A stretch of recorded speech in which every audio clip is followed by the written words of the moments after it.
일일 확진자 13,012명. 오미크론 대유행이 현실화되면서 당장 오늘부터 일부 지역에서 방역 체계가 달라졌습니다. 뭐가 바뀌었는지 또 확산세는 어디까지 갈지 이혁민 세브란스 병원 진단검사의학과 교수 나오셨습니다. 네, 교수님 어서 오십시오. 네. 좀 예상은 했지만 보고 싶지 않은 숫자가 나왔습니다. 확진자가 이제 10,000명을 넘었습니다. 보시는 것처럼 하루 사이에 한 4,000명이 넘게 그야말로 폭증을 했어요.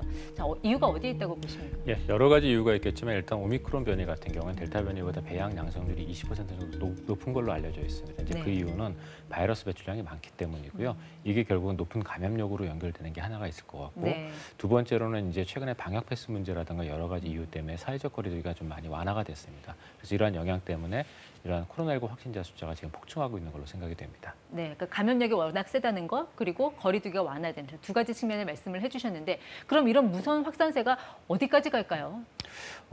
아마 주요 선진국의 사례들을 저희가 좀 살펴봐야 될 것 같은데요. 지금 오미크론 변이가 먼저 지나간 주요 국가들을 보시면 영국 같은 경우에는 전체 인구 한 7천만 명 정도를 갖고 있는데, 네. 근데 거기서 이제 오미크론 변이가 가장 많이 나올 때 하루에 한 20만 명 정도가 나왔고요.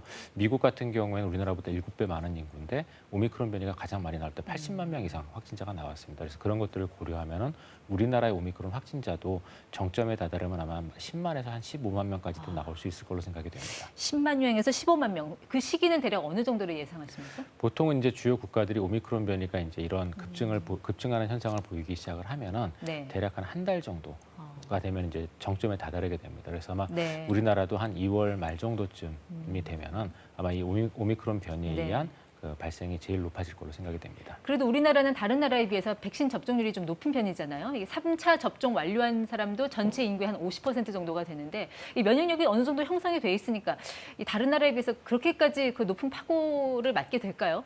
예, 그게 사실은 이제 정부에서 이 오미크론 변이에 의한 그 대규모 유행의 그 높이를 좀 처음에 낮게 봤던 이유인데요. 분명히 우리나라는 다른 나라에 비해서 예방접종률이 비교적 높은 편이고 3차 접종도 최근에 시행했기 때문에 면역력이 좀 강한 측면이 있거든요. 하지만 그럼에도 불구하고 분명히 오미크론 변이의 또 다른 특성인 면역력을 회피하는 특성에 의해서 이런 오미크론 감염이 이제 주요 선진국에서 대규모로 일어나고 있기 때문에 안심할 수 있는 부분은 아닐 걸로 생각이 됩니다. 네, 이렇게 환자가 계속 나오다 보니까 오늘부터 진단 검사 체계가 좀 바뀌었습니다.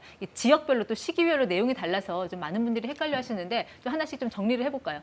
예, 네. 일단은 이제 첫 번째로 가장 중요한 거는 오미크론 변이가 유행하고 있는 4개 지역에서는 네. 진단 검사 체계가 먼저 이제 변경이 적용이 되고요. 4개 지역이라는 거는 예, 그 4개 지역은 광주 전남 지역, 네. 그다음 평택 안성 지역이 예. 되겠습니다. 그래서 이제 이 지역 같은 경우는 기존의 PCR 위주의 검사에서 네. PCR은 고위험군에 한정이 되고 그다음에 나머지 고위험군이 아닌 사람들의 경우에 있어서는 신속항원 검사 또는 자가 진단 검사를 주로 이제 이용을 하게 됩니다. 그래서 네. 보시는 것처럼 이제 PCR 검사의 우선순위는 60세 이상이거나 밀접 접촉을 한 사람들 그리고 예. 감염 취약 시설의 선제 검사 대상자 그리고 그다음에 마지막으로 신속항원 검사에서 양성 판정을 받은 사람에 잠시만요. 대해서만 감염 취약 시설이라는 거는 뭐 요양병원 이런 걸 이야기하는 건가요? 맞습니다. 그런 곳과 그다음에 이제 의료기관까지도 이제 저기에 포함이 되는데요. 네. 그런데 종사하는 분들의 경우에 있어서는 저희가 PCR 검사를 시행을 할 수가 있습니다. 네. 그래서 그리고 신속 항원 검사라는 거는 이제 자가 진단 키트를 말씀하시는 거고요.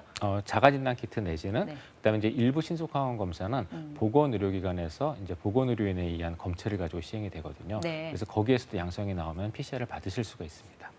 근데 내가 이제 증상이 아무래도 이제 오미크론인 것 같아서 불안하다, 난 꼭 PCR 받고 싶다. 이런 사람들은 어떻게 해야 됩니까, 그러면? 그런 경우에도 이제 PCR을 받으실 수는 있는데요.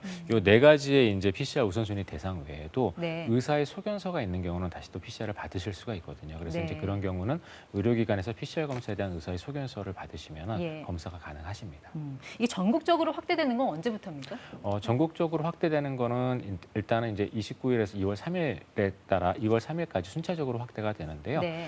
그 중에서도 이제 일단 먼저 이런 신속항원 검사의 경우에 있어서는 29일에 네. 전국에 위치해 있는 256개 선별 진료소에서 이제 먼저 시행이 되고요. 네. 그다음에 이제 나머지의 호흡기 전담 클리닉이라든가 또는 네. 동네에 있는 검사를 원하는 병 의료기관은 2월 3일 정도부터 시행이 됩니다. 그래서 전국 네. 시행은 2월 3일이라고 보시면 될 것 또 같습니다. 당장 29일부터는 뭐가 달라지는 거죠? 그러니까 29일부터는 전국에 위치해 있는 네. 선별 진료소에서도 이런 신속항원 검사를 바로 받으실 수가 있습니다.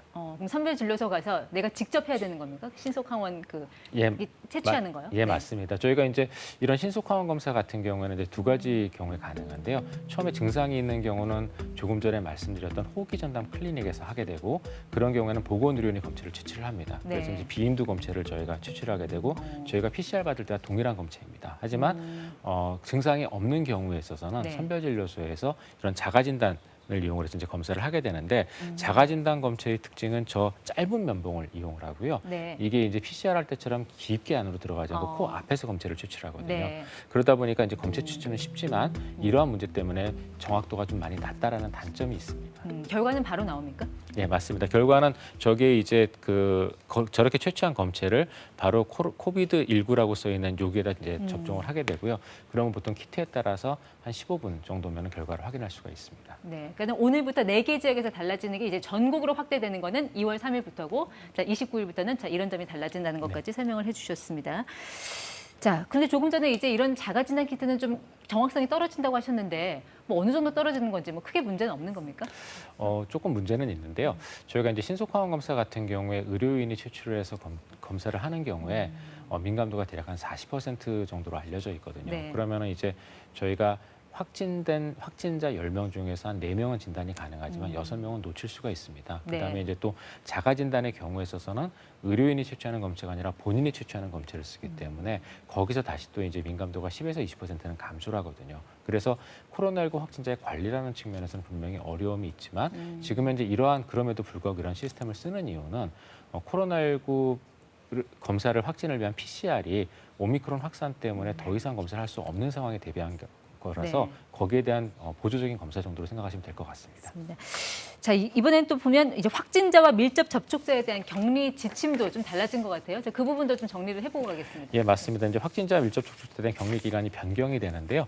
보시는 것처럼 이제 예방 접종 완료자의 경우에 있어서는 확진이 되더라도 10일간 격리하던 게 7일로 단축이 되고, 네. 그다음 밀접 접촉을 한 경우에는 격리 자체를 아예 면제하게 됩니다. 면제하게 되고요. 그다음 미접종자의 경우에 있어서는 기존의 확진자 격리 기간인 10일을 그대로 유지를 하고, 네. 그다음에 밀접 접촉의 경우에 있어서는 10일이던 격리 기간이 7일로 단축이 됩니다. 그러니까 접종을 했느냐 여부에 따라서 이게 조금 달라지는 거네요. 예, 맞습니다. 네, 근데 여기서 이 접종 완료라는 기준이 어떤 건가요? 3차 접종을 말씀하시는 건가요? 저 접종 완료라는 기준은 크게 두 가지가 있는데요. 첫 번째는 이제 말씀하셨던 3차 접종을 한 경우가 네. 있고요. 두 번째는 2차 접종을 했더라도 2차 접종을 하고 나서 네. 14일이 지난 뒤에 3개월까지는 예. 저희가 이제 이 면역력이 왕성하게 유지가 되기 때문에 그런 경우는 저희가 접종 완료로 네. 생각을 하고 있습니다. 근데 2차 접종하고 90일까지라고요? 근데 180일까지는 또 식당이나 이런 데는 다 들어갈 수 있는 거 아닙니까? 맞습니다. 네. 방역 패스하고 좀 기간 차이가 있는데요. 네. 이제 이게 90일까지로 선정이 된 이유는 저희가 이제 코로나19에 관련된 이제 2차 접종하고 나서 돌파 감염이 발생하는 기간이 대략 한 3개월 정도 지나서부터 생기게 되거든요. 네. 그래서 그거를 감안해서 접종 완료 기간은 이와 같이 선정을 한 거고요.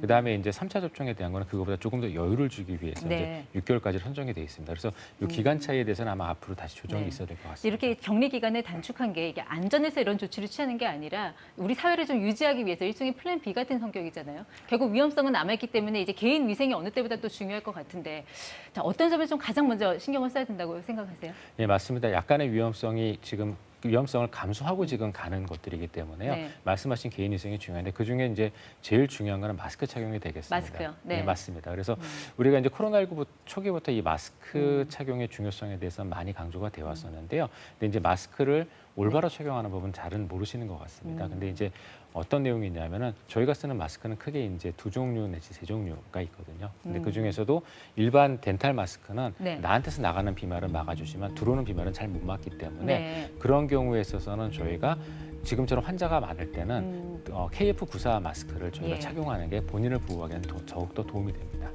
알겠습니다. 자, 이 정도에서 마무리하도록 하겠습니다. 지금까지 ETY 이형민 교수와 함께 알아봤습니다. 고맙습니다.